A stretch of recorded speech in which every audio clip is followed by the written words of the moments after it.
You wake up every morning with the same financial anxiety. The bills are real, the goals feel distant, and despite your effort, your income remains stuck in the same pattern month after month. You are working hard, but wealth is not flowing toward you the way you see it flowing toward others. Something is blocking the channel. Here is what Napoleon Hill discovered after interviewing over 500 of the wealthiest men in America. There is a specific code written into the fabric of reality itself. A code that, when activated, does not just increase your income, it triples it. And remarkably, this code was hidden in plain sight within the pages of the Bible for thousands of years before Hill ever documented it. Today, you are going to learn the 8 habits that form the secret blueprint Hill taught to men like Andrew Carnegie and Henry Ford. These are not theories. These are metaphysical laws, as reliable as gravity. And by the end of this teaching, you will know exactly how to apply each one starting today. Most people approach wealth with a fundamental misunderstanding. They believe money comes from effort alone. They trade hours for dollars and wonder why the equation never changes. Napoleon Hill called this the consciousness of scarcity. You are operating from lack, and lack is all the universe can mirror back to you. The first biblical habit Hill identified was the principle of tithing and the law of returns. In Malachi 3 verse 10, the scripture reads, "Bring the whole tithe into the storehouse, that there may be food in my house. Test me in this, and see if I will not throw open the floodgates of heaven and pour out so much blessing that there will not be room enough to store it." Hill understood this was not religious obligation. This was cosmic mechanics. When you give first, you are signaling to infinite intelligence that you operate from abundance, not scarcity.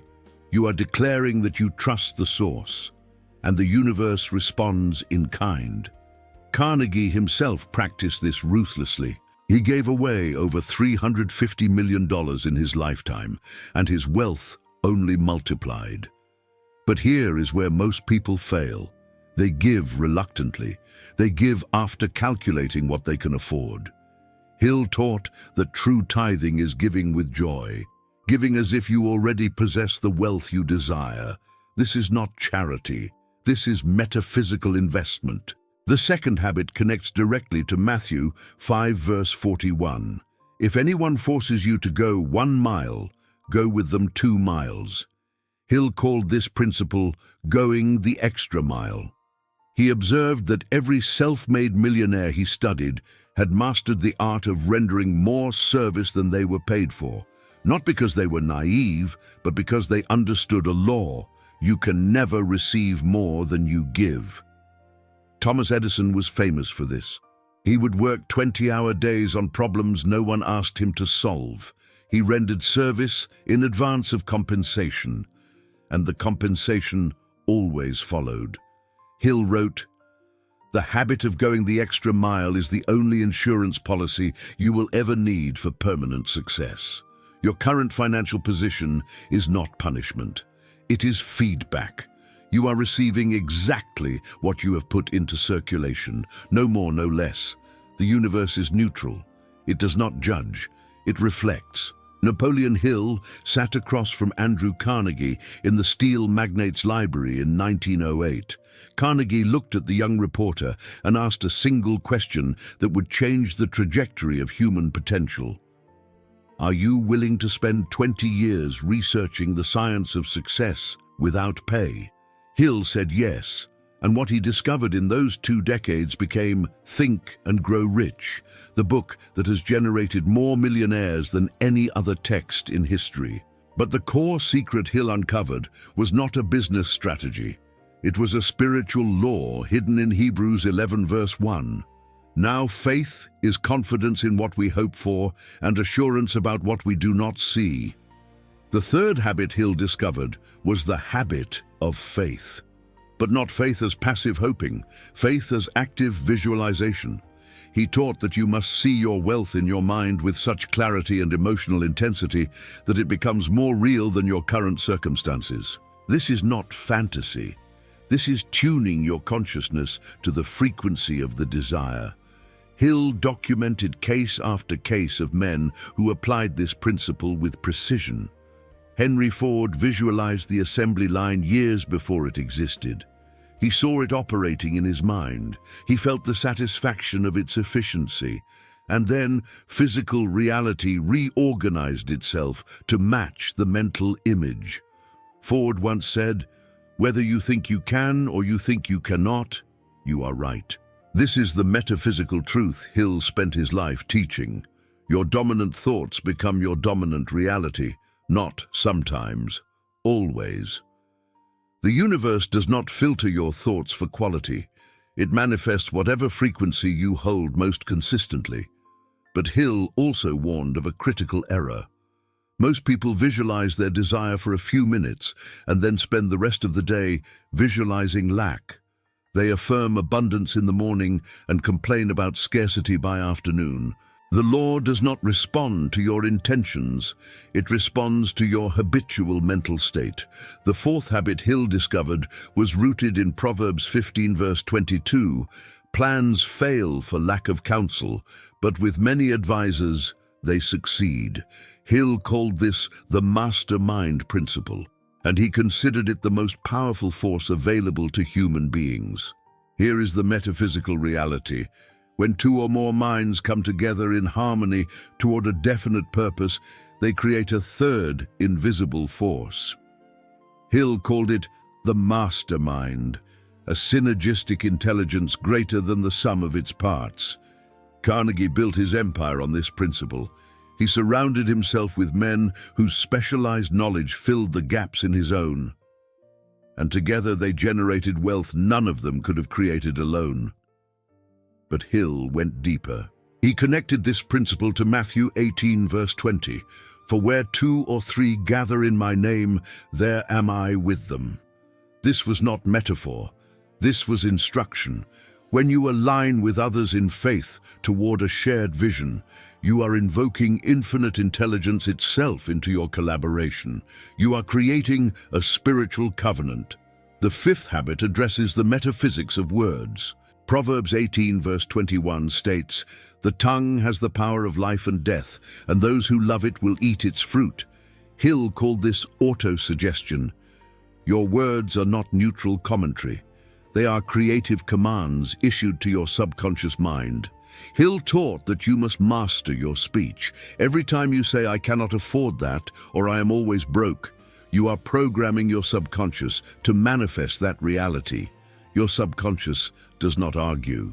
It accepts every statement as instruction and works tirelessly to make it true. Earl Nightingale, one of Hill's most famous students, said, "We become what we think about most of the time, and we think in words. If you want to triple your income, you must first change the words you speak about money, not as positive thinking, as metaphysical reprogramming." Hill recommended writing a definite statement of your financial goal and reading it aloud twice daily with full emotional conviction. Not wishing, declaring, not hoping, claiming. This is the secret Carnegie taught Hill in that library. Words spoken with faith rearrange the substance of reality. The sixth habit is perhaps the most misunderstood, the law of sow and reap.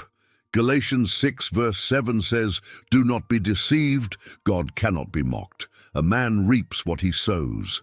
Hill observed that most people want to reap before they sow. They want the paycheck before the work, the relationship before the vulnerability, the harvest before the planting. This is impossible, not because the universe is cruel, but because it is orderly.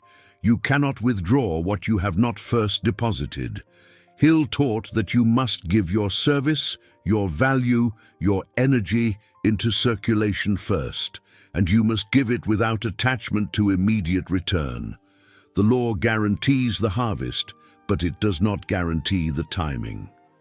Andrew Carnegie lived this truth. He gave away libraries before he was ever recognized as a philanthropist.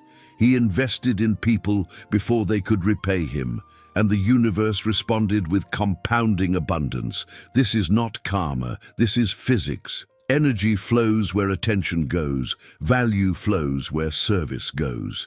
The seventh habit is the concept Hill called Transmutation of Desire. In the parable of the talents found in Matthew 25, the master gives talents to 3 servants. The 2 who invested and multiplied their talents were rewarded. The one who buried his talent in fear was stripped of what he had. Hill taught that desire is raw energy, but most people let their desire dissipate in daydreaming or in frustration. The mastermind transmutes desire into definite plans, persistent action, and unwavering faith. You do not suppress desire. You channel it, you direct it, you invest it.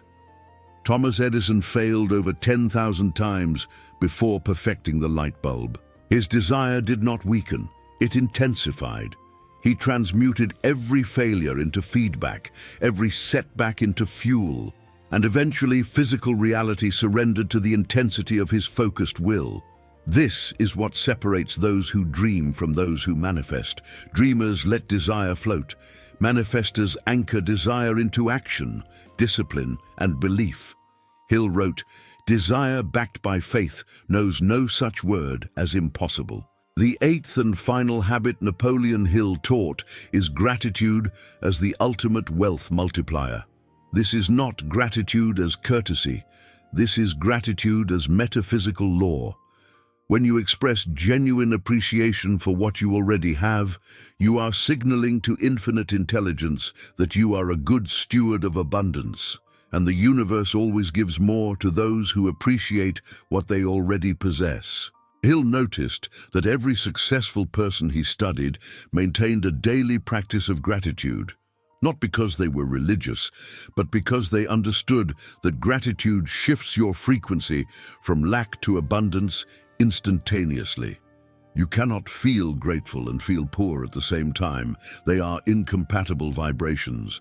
1 Thessalonians 5 verse 18 instructs, "Give thanks in all circumstances, not for appearances, for alignment." When you give thanks for your current income, you open the channel for greater income to flow. When you give thanks for your current relationships, you magnetize deeper connection. Gratitude is the ultimate act of faith. Here is the metaphysical resolution. These 8 habits are not separate practices. They are one unified code. When you tithe, you activate the law of circulation. When you go the extra mile, you activate the law of reciprocity. When you visualize with faith, you activate the law of manifestation. When you form a mastermind, you activate the law of synergy. When you master your words, you activate the law of creation. When you sow first, you activate the law of harvest. When you transmute desire, you activate the law of energy. And when you practice gratitude, you activate the law of multiplication. Napoleon Hill spent 20 years distilling the wisdom of the world's wealthiest individuals into one truth. The universe is not withholding wealth from you. You are withholding yourself from wealth by operating outside these laws. Change your habits, change your consciousness, and your income will triple not because you worked harder, but because you aligned with how reality actually functions. If this teaching resonated with your spirit, subscribe to this channel right now. You have just joined a community of modern manifestors who are done with poverty consciousness and ready to claim their divine inheritance.